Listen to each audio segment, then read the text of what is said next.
Mungkin kita sering dengar istilah ini, cuci darah. Ya, sekilas emang agak serem kalau kita ngebayangin ada mesin cuci yang isinya merah-merah semua. Jadi apakah cuci darah itu beneran dicuci? Atau sebenarnya cuma perandaian aja kayak cuci otak dan cuci mata?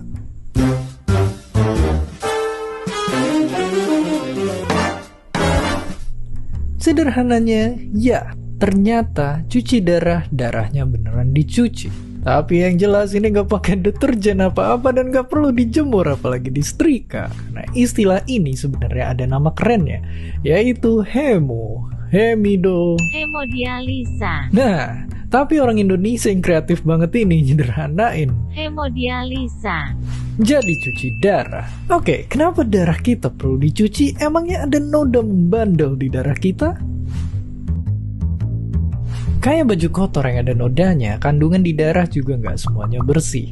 Nah, mereka itu perlu dibuang.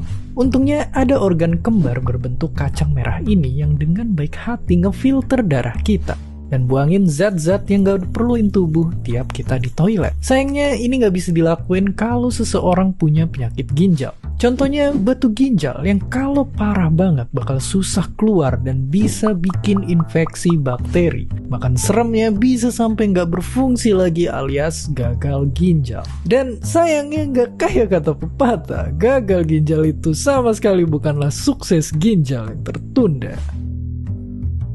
Makanya buat gantiin peran sang organ kembar, dokter nyiptain mesin-mesin canggih ini. Jadi ada 2 jarum yang perlu disuntikin ke lengan. Jarum pertama untuk ngambil darah ke mesin. Isi mesinnya kayak saringan yang punya ribuan serat buat hilangin zat-zat buangan. Terus darah yang udah bersih dialirin balik ke tubuh lewat jarum kedua. Bayangin ini semua tuh ibarat kalian yang masuk ke ruang BK dengan masalah dan keluar dengan solusi. Tapi emang cuci darah ini gak bener-bener bisa ngegantiin peran ginjal sepenuhnya. Jalan terbaik adalah dapetin ginjal baru yang sehat. Yang sayangnya itu ibarat air di gurun pasir alias persediaannya itu sangat langka. Tapi baru-baru ini ada kejadian luar biasa yang mungkin akan mengubah itu semua. Setelah penelitian puluhan tahun, untuk pertama kalinya dalam sejarah, para dokter berhasil operasi masang ginjal babi ke tubuh manusia yang udah mati otak. Tentu bukan sembarang babi, tapi yang gennya udah diutak-atik biar sesuai sama badan manusia. Dan hasilnya ginjalnya ini berhasil diterima tanpa diserang sistem imun tubuh, bahkan bisa produksi urin. Meski tentunya metode segila ini masih nyisain tanda tanya besar, apakah karena kita bisa, lalu kita patut ngelakuinnya? Oke, kalau antara cuci darah pakai mesin, nunggu donor ginjal orang lain yang langka, atau mesti masukin organ babi ke badan sendiri, mungkin pilihan terbaik kita, ujung-ujungnya adalah jagain bener ginjal kita yang ada. Jangan sampai kita kena penyakit ginjal, atau malah dijual buat yang enggak-enggak. Dan seperti biasa, terima kasih.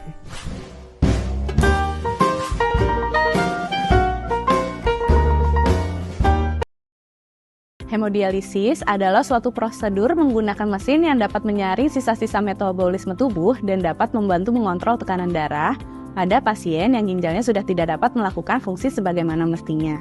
Fungsi ginjal adalah pertama, menyaring darah dan membuang sisa-sisa metabolisme tubuh melalui urin. Kedua, mengatur tekanan darah. Dan ketiga, memproduksi hormon eritropoietin yang fungsinya untuk membuat sel darah merah. Apabila fungsi ginjal terganggu, ginjal akhirnya gagal melakukan fungsi sebagaimana mestinya. Gagal ginjal sendiri biasanya ditentukan dari hasil lab kreatinin, berat badan, usia, dan jenis kelamin. Gagal ginjal dapat bergejala seperti mual, muntah, bengkak, dan lemas. Hemodialisis merupakan terapi akhir pada gagal ginjal selain transplantasi ginjal yang prosedurnya lebih sulit. Tujuan pemberian hemodialisis adalah agar pasien dengan gagal ginjal dapat mendapat kualitas hidup yang lebih baik, mengurangi gejala gagal ginjal seperti mual, sakit kepala, dan kram, serta memperbaiki pola tidur dan meningkatkan energi. Persiapan hemodialisis beberapa minggu sampai bulan sebelum rutin melakukan hemodialisis idealnya adalah perlu dilakukan pembedahan untuk membuat akses ke pembuluh darah agar keluar masuk darah lebih mudah. Akses ini penting untuk dijaga kebersihannya agar tidak terjadi infeksi. Prosedur saat melakukan hemodialisis adalah pertama, pasien akan dicek akses pembuluh darahnya dan dilakukan pemeriksaan tekanan darah, denyut nadi, dan pernafasan. Kedua, mulai dilakukan proses hemodialisis melalui akses pembuluh darah. Pasien dengan posisi duduk atau tidur bisa sambil membaca, menonton TV, main handphone, tidur, atau makan sambil hemodialisis. Darah akan melewati satu selang untuk masuk ke dalam mesin hemodialisis dan dilakukan penyaringan. Lalu darah akan kembali ke dalam pembuluh darah melalui satu selang lainnya. Ketiga, observasi kondisi umum, gejala dan efek samping. Dan keempat, saat hemodialisis selesai, selang akan dicabut dan akses pembuluh darah akan kembali ditutup. Hemodialisis ada potensi terjadi efek samping seperti darah rendah yang dapat terjadi bersamaan dengan sesak nafas, nyeri perut atau otot, mual atau muntah. Ada juga potensi efek samping lain seperti gatal-gatal, sulit tidur, anemia, kelebihan cairan, infeksi, dan peradangan dinding jantung.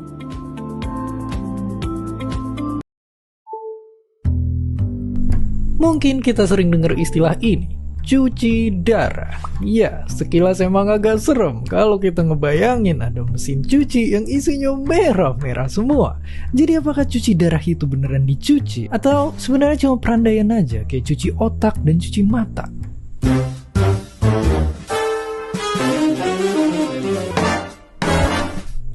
Sederhananya, ya, ternyata cuci darahnya beneran dicuci. Tapi yang jelas ini nggak pakai deterjen apa-apa dan nggak perlu dijemur apalagi disetrika. Karena istilah ini sebenarnya ada nama kerennya, yaitu hemodialisa. Nah, tapi orang Indonesia yang kreatif banget ini nyederhanain hemodialisa jadi cuci darah. Oke, kenapa darah kita perlu dicuci? Emangnya ada noda membandel di darah kita? Kayak baju kotor yang ada nodanya, kandungan di darah juga nggak semuanya bersih. Nah, mereka itu perlu dibuang.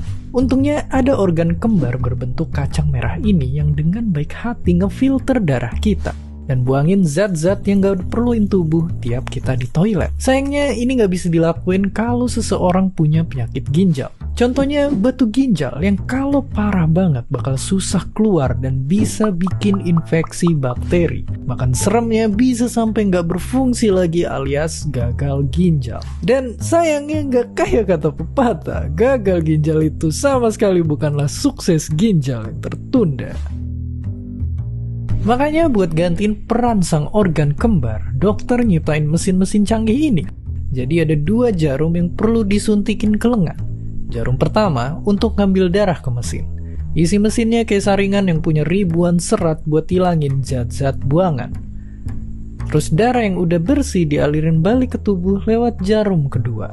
Bayangin ini semua tuh ibarat kalian yang masuk ke ruang BK dengan masalah dan keluar dengan solusi. Tapi emang cuci darah ini nggak bener-bener bisa ngegantiin peran ginjal sepenuhnya. Jalan terbaik adalah dapetin ginjal baru yang sehat. Yang sayangnya itu ibarat air di gurun pasir alias persediaannya itu sangat langka. Tapi baru-baru ini ada kejadian luar biasa yang mungkin akan mengubah itu semua.